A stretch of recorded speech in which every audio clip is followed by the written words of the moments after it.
This is me. I love myself.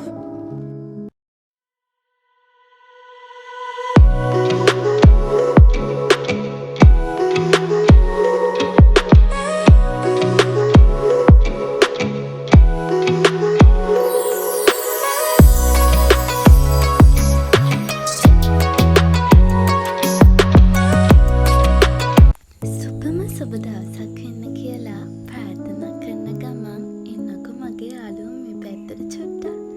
ඉතින් අද මොකද වෙන්නේ? මං ඉතින් අද පොඩි වැඩ ගොඩාක් කරන්න ලෑස්ති වෙලා ඉන්න දවසක්. ඔයාලත් ඉතින් එකතු කරගෙනම තමයි. ඉතින් මේ මට ඊයේ හම්බුණ මල් පැල වගේ. මට ඉතින් ඕක ඊයේ හිටවන්න ඇත්තටම පොඩ්ස් තිබ්බේ නැහැ. ඉතින් මං ඕක ඔය විදිහට වතුරකට දාගත්තා. පස්සේ ඉතින් දවස් දෙකක් වුණත් ගිහිල්ලා හිටව ගන්න පුළුවන්නේ. හරි. එන්නකො යන්න එහෙනම්. අපි අද මගේ ඇන්තෝරියම් චූටි පැලවලට දියර පොහොර දාන දවස. ඔයාලත් එකතු කරගෙනම පොහොර දාන්න හිතුවා. ඉතින් පුංචි පැලවලට හැමෝම දන්නවනේ මොනවද දාන්න කියලා. නයිට්‍රජන් වැඩි පොහොර. ඉතින් පුංචි පැලවලට අනිවාර්යෙන් නයිට්‍රජන් වැඩි පොහොර දැම්මාම ඕගොල්ලන්ට පුළුවන් පුංචි පැලවල හොඳ වර්ධන වේගයක් බලා ගන්න. මං කියනවට කරලා බලන්නකෝ. ඇත්තටම ව්‍යාපාරයක් විදිහට හරි බිස්නස් එකක් විදිහට හරි ඇන්තෝරියම් වවන්න හිතාගෙන ඉන්නවා නම් මේ දේවල් කරලා බලන්න. අපරාධයක් නෙවෙයි. අත්දැකීම් තමයි වටින්නේ. ඇත්තටම මට නම් මේ පොහොර එක හොඳම පොහොර එකක් තමයි.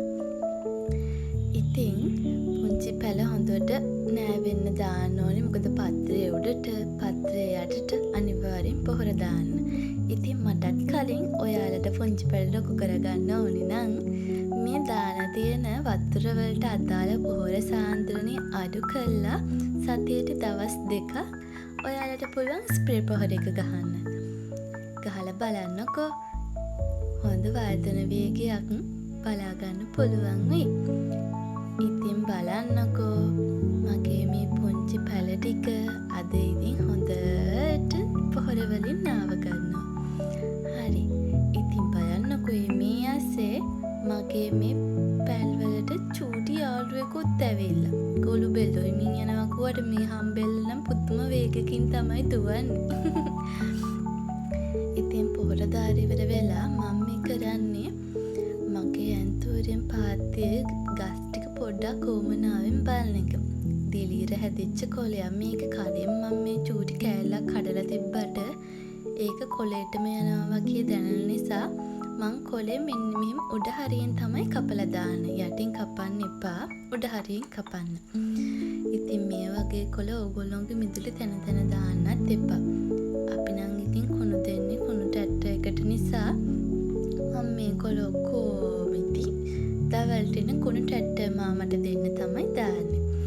ඉතින් දවල් උදේ වරුවෙම මං ඉතින් මිදුලේ පුංචි පුංචි වැඩ ටිකක් කළා.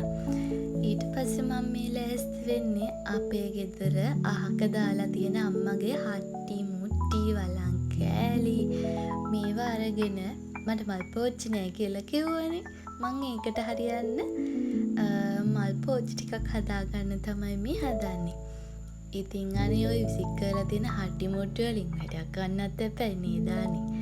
ඉතින් නිකම් හට්ටියේ මල් පැලයක් හිටවනවට වඩා මේ වගේ ලස්සන පේන්ට් එකක් ගහලා මල් පැලයක් හිටුවාම හරිම එළියයි. ඔයාලත් මං කියනවට කරලා බලන්නකෝ.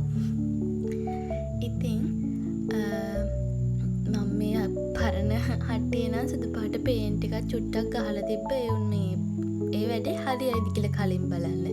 ඇත්තට මේක නිකන් වතුර වගේ නිසා ඒක හරියට තිබ්බේ නැහැ. ඉතින් මං අද පල්ලෙහාට ගිහලා ආච්චි අම්මලා ගෙදරින් පේන්ට් වගේක් අරගෙන ඇවිල්ලා තමයි මම මේ මල් පැලවල හිටවන්න පුළුවන් මේ හට්ටි මුට්ටි වල ගාන්නේ.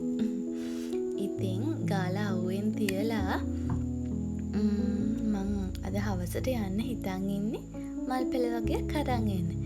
ඉතින් ඔයාලගේ හට්ටි හිල් කරන්න ගිහිල්ලා බින්දෙනවා නම් මෙන්න මේ විදිහට කරන්නකෝ. මගෙන එක හත්තියක්වත් බිඳෙන්නේ නැහැ. මං මෙහෙම තමයි හෙල් කරන්නේ. කිරි මුට්ටිත් මම මේ විදිහට හෙල් කරලා පැල හදනවා. ඇණයක් අරගෙන හිමින් සැරේ චූටියට මිටියකින් තට්ටු කරන්නකෝ. හොඳට හෙල් ටික හැදෙනවා. මුට්ටිය නම් බිඳෙන්නේ නැහැ. කරලා බලන්නකෝ. කරලා බලලා මටත් කියන්න. හරි එහෙනම්. මගේ වැඩ ටික මෙහෙම කරන ගමන්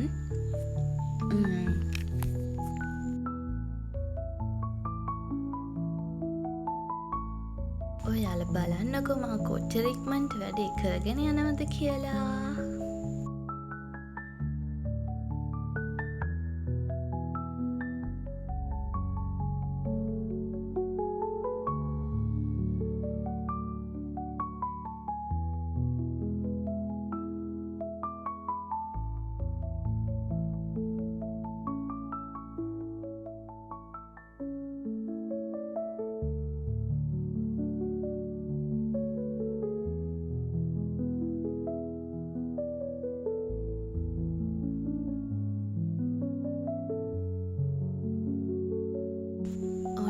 බලන්නකො මගේ වැඩ ටික කොහොමද? ලස්සනයිනේ. මේවල පැල හිටවුවාම ලස්සනට තියෙයි. ඉතින් දැන් හවස් වෙලා නිසා අපි යනවා මල් පැල අරගෙන එන්න. ඉතින් බලන්නකෝ. මේකේ ලස්සන. හැබැයි මේකේ ලස්සන බැලුවට මම අරගෙන නම් ආවේ නැහැ. මොකද මේ ජාතියෙන් හැමතැනම ඇට වැල්ලා අපේ ගෙදර පැලදෙන. හැබැයි මේ පාට ඇත්තෙත් නැහැ. හැබැයි මං ගෙනාවෙත් නැහැ. ඉතින් අද ගෙනාව අලුත් මල් පැල ටිකත් එක්ක ආයෙමත් ලස්සන වීඩියෝ එකකින්